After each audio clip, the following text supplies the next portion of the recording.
Hello, I am Larry Hillman, Kidmin Coach. And today I want to talk to you just a little bit about how to be a good coach.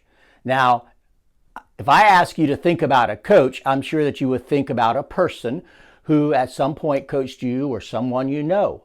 Right? And as leaders, we are really good coaches. Because think about it. What does a coach do? A coach doesn't go out on the field or the court and make the play. The coach teaches others to make the play. The coach prepares them. He gives them all that they need to go out there and be successful. He encourages them. He has them practice. He tells them when you're doing it the right way, when you're doing it the wrong way. And the coach is always there for that player to help push them forward and to be even better. So as leaders, that's what we should be doing. So here are 10 things that I believe as leaders we should do as good coaches. The first one is you should be someone of strong character. You should be dedicated to what you're doing. You should want to do that. You should put it first. You should make that where your time goes. You're dedicated to what you're doing. At the same time, you have your priorities set in the correct order, which is God, family, and then the ministry. Now, you're dedicated to the ministry, but those come first. Right? But they need to see that you put that your effort and your time and your energy into doing this, because if it's important to you, it'll be important to them. But if it's not important to you, why would they make it important? So you got to show them it's important to you. Be focused on what you're doing. All right? Have your mindset. This is what we want to do. I'm not doing that over there. We're not getting into that because this is what we're doing right here. You have to be clear. You have to have one target that you're shooting at. If you've got 3 targets in front of you, you don't know what you're shooting. All right? So have the one target that you're shooting at. Be passionate, and then show them that you like what you're doing. You love what you're doing. Right? You enjoy it. Always be godly, and always, whether you win or lose, have Christian dignity about yourself.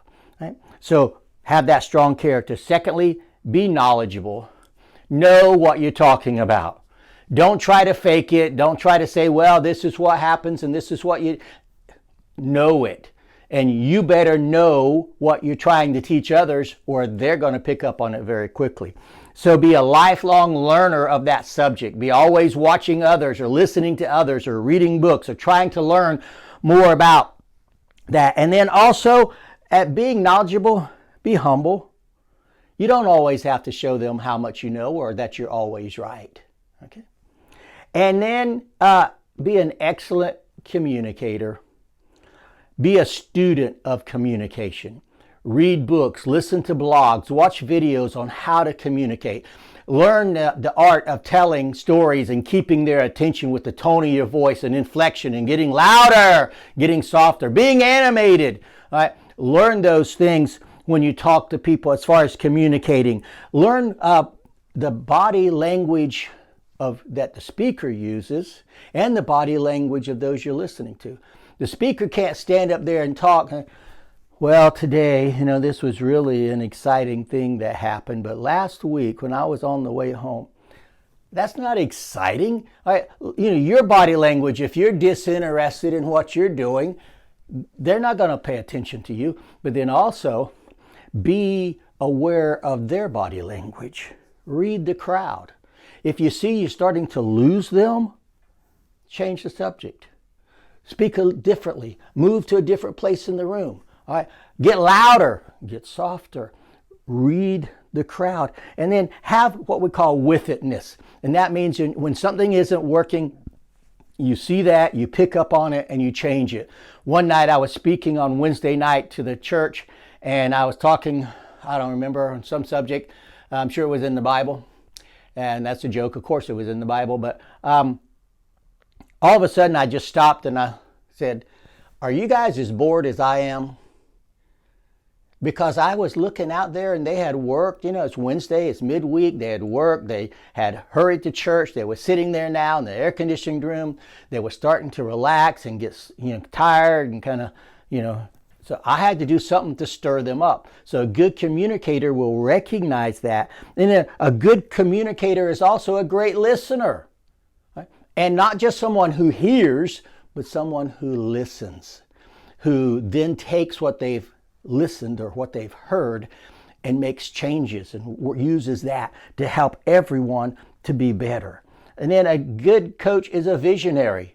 Keep that vision before them. Where you're headed, what you want. Your department should have a clearly defined vision, and you need to keep that in front of your people. You have a daily vision of what you want to happen today, and you have a future vision of where you're going and where you want to be when you get finished with this. You'll make sure you keep that before the people. If you are coaching a sport, the vision is, the ultimate goal is winning the game. Well, you and I need to keep our vision before our team. And then good coaches are motivators. They're constantly encouraging people. They are very positive. They are uplifting. They're telling people that you can do this. I believe in you. I'm going to give you everything you need, and I know you can go out there and do that. All right? The Bible does that with us. The Bible says, be of good cheer. And Jesus told his disciples in John 16. The Bible says, greater is he that is in us than he that is in the world in 1 John 4. What are they doing? They are encouraging us that we can do this. And as good coaches, we have to be good motivators, have good energy. All right? Walk around, be happy you're there, encourage them, get them up and get them going. All right? But then at the same time, another quality, number 6, is be honest. Don't praise them when they know they flopped. They get up there and they do something and it was just awful. Don't walk up and say, oh, great job. No, they know you're lying to them. They know that you're not telling them the truth, so they're not going to believe you when you say it the next time. Because they weren't good that time, so the next time when you say it, why would they think they were good then? So when they're not so good, be honest, but be kind. Right? If they do something and it flops, you can say, hey, I appreciate the effort. I can see you worked hard to get that together and went up there, didn't go over like you wanted it to. I understand that. But tell you what, I'll call you tomorrow afternoon and let's talk about it. And I can show you some ways that you can do it better the next time. Right? Don't be afraid to confront them, whether it is something that they did on the stage or whether it's something like arriving on time or doing the job that they're supposed to do. Hey, I need that song up here from the media people and it's not here and I've said it 3 times. Don't be afraid to go back there and confront that person. Now again, you do it in kindness and you do it in love. And always remember this. This is what helps me. When I confront someone, I always try to think to myself, is what I'm about to say them going to help that person? Because that's the reason for correction, is to help them do it in a better way. So is it going to help them? I recently had someone that I actually asked after they'd served on our team for about a year. I asked them to leave the team. We had promoted them to one of our leaders, but they were constantly late. We worked with them. We prayed with them. I talked with them 3 or 4 times. And I finally just had to go, after I confronted them all these times, I finally just had to go look and say, look, this isn't working. I'm going to have to ask you to step down, because as a leader, the other people are watching you. And if you're here late and I don't correct you, what do you think they're going to do? They're going to start being late, and they're not going to be doing their job correctly because they know I'm not holding you accountable. So don't be afraid to confront them. And then be consistent with what you say. Don't say one thing to one person and one to something else. If you've got a certain time you're supposed to be there every time. If you got a certain way that you do things and you've told your team to do it a certain way, you do it that way. All right? Be consistent with what you're doing. Be disciplined. Remember, slow and steady wins the race. Not fast and flashy or loud, but slow and steady. So be consistent with what you're doing. And with that consistency, if you've got a schedule, follow that schedule. I have a schedule for our children's ministry services, and I follow that schedule. I can't just jump around all over the place. Otherwise, why have a schedule? And then if I do that, what are they going to do? Right? So be a good example to them in being consistent. And then number 8, be professional. Do what you do with excellence. Don't just halfway do something. If you're going to do an object lesson, do it right. If you're going to have a song up there, you do it right. If you're telling a story, do it right. If you're going to use a prop, don't use some little tiny something that the first 3 kids in the front row can see, but use something big. Be professional at what you're doing in the way that you present it. And excellence simply means doing the best you can with what you have right now until you can get better. And once you can get better, you get better. And then that's your best. That's your excellence. All right? So make sure that you act that way in that professional manner, because the hardest person you're ever going to lead is yourself.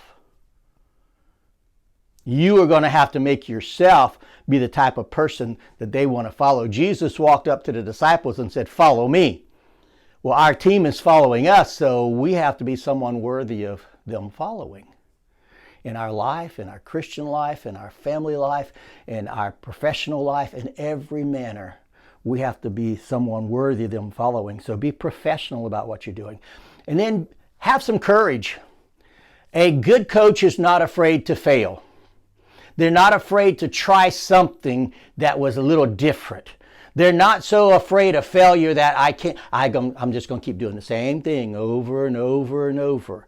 No, have some courage. Be willing to fail. If it fails, okay, we'll change it and we'll go back and do something else. But don't be afraid to try something to be better. Right? And then the 10th thing is a good coach is always respectful. Show them that you care about your team members. Develop a personal relationship with them. Find out about their interests or their hobbies. Find out about their families or their birthdays. Have lunch meetings with them. Spend a little time getting to know them. Respect them in the fact that if it's not their Sunday to work and they're at the church, don't run over there and ask them where something is. This is their time off. Respect that. Be professional, as I said earlier about it. And then finally, pray for your team.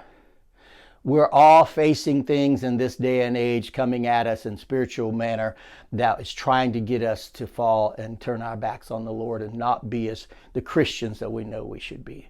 So don't only pray for them that they will be good workers and good leaders, but pray for them that they will be successful and overcoming Christians. All right? So here are the 10 things again, right quick like that a good coach does. First off, have strong character, be knowledgeable about your subject, be an excellent communicator, be a visionary, be a motivator, be honest, be consistent, be professional, be courageous, and be respectful. You do that, and you're on your way to being a great coach. All right, once again, Larry Hillman, Kidmin Coach. Until next time, God bless.